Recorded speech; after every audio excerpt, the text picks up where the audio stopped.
I used to be so terrified of public speaking that I would literally shake whenever I needed to ask a question in class. Even if I just thought about asking a question in class, I would start sweating. But now I present to hundreds of investors, students, and potential customers, and I actually love it. Public speaking is consistently ranked as one of people's biggest fears, right up there with death and spiders. But what if I told you that it doesn't have to be terrified, but it could actually be fun?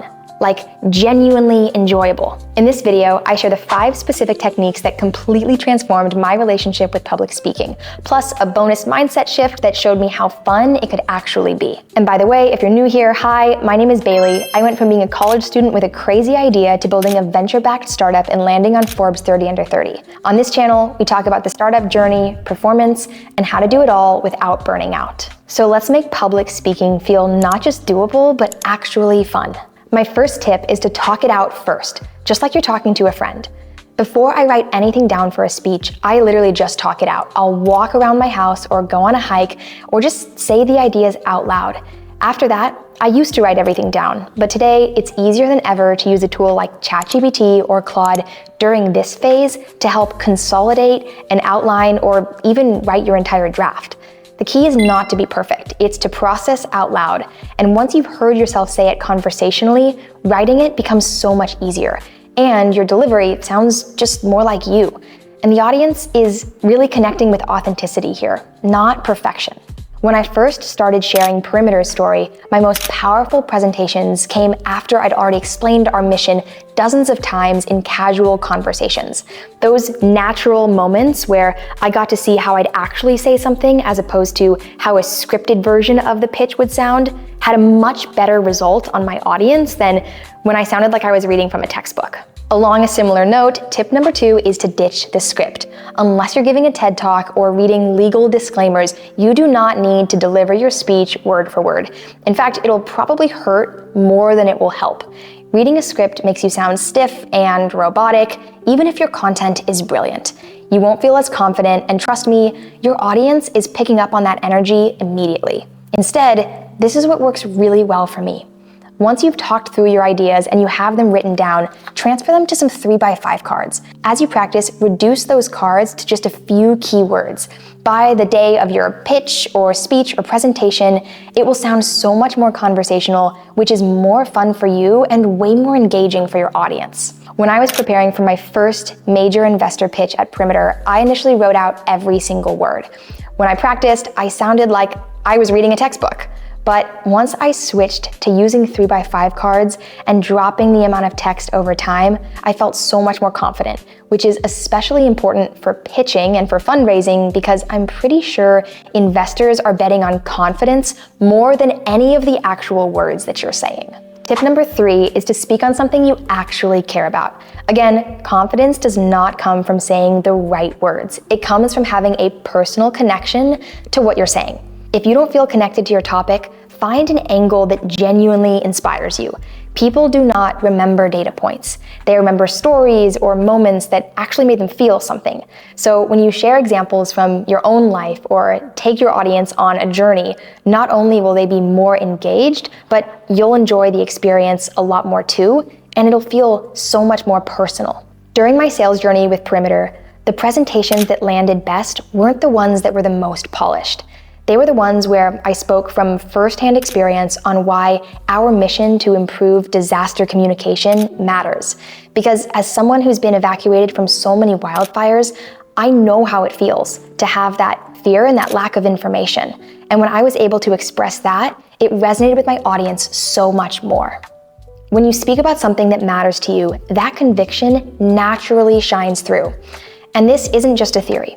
One Stanford study found that speakers who conveyed the most passion and warmth during presentations were perceived as 1.3 times more trustworthy and persuasive than average communicators. Tip number 4 is to practice in low-stakes environment. Public speaking isn't just about standing on a stage with a mic. It's anytime you speak up in front of people. So start small. Share an idea in your next team meeting. Volunteer to lead a discussion. Ask a thoughtful question at a panel or a webinar. The more reps you get, the more comfortable it becomes. This is absolutely a skill that you can build because it's one that compounds over time.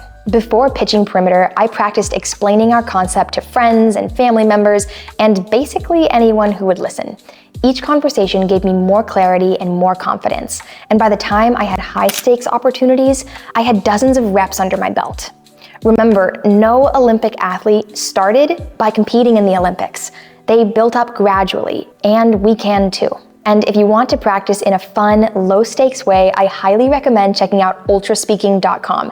They have a ton of games designed to help you build confidence and spontaneity, and I've personally used them to improve my impromptu speaking skills and storytelling abilities. This week, I want to challenge you to look for 3 opportunities to speak in low-stakes environments that you might normally stay quiet in.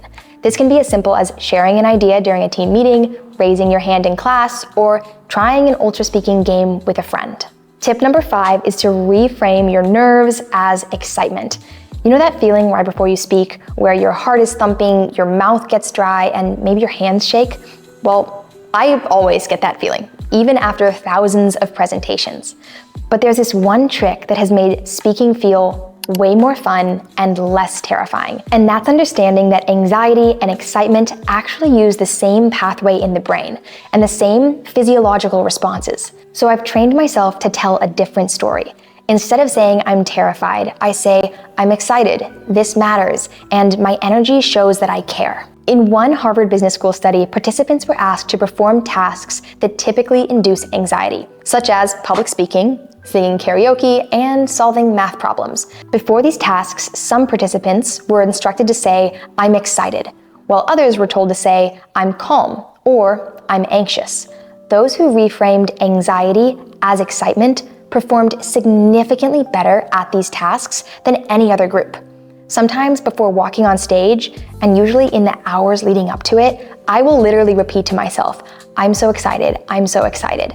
And I like to start this before 5 minutes before the speech, because otherwise I don't feel like my brain has enough time to actually start to integrate that idea. But when I give myself time, even in the hours leading up to it, I feel like I actually believe that story when I step onto the stage.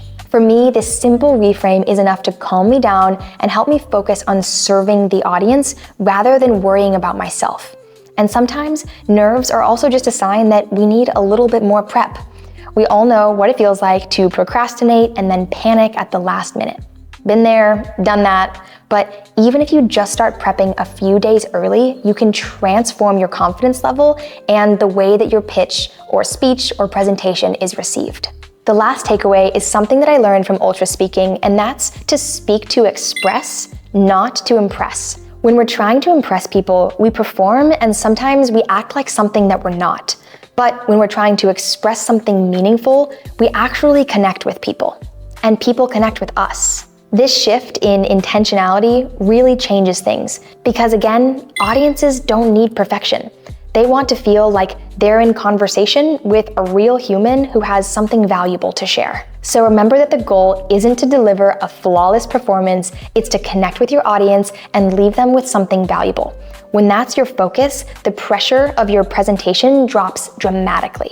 So if public speaking makes your heart race, I hope this video has given you some practical techniques to try soon. I've also created a public speaking cheat sheet that summarizes these techniques plus a few bonus tips. It's totally free to download through the link in the description. So feel free to save it to your phone for a quick confidence boost before your next presentation. Now, I'm curious, which of these tips resonated with you most? Let me know in the comments. I'd love to know what you're going to try next. And if you're working on building confidence as a speaker, you might want to check out my video on the compound effect here, because public speaking, like anything, is a skill that we build on over time. I'll see you in the next video. Thanks so much for watching.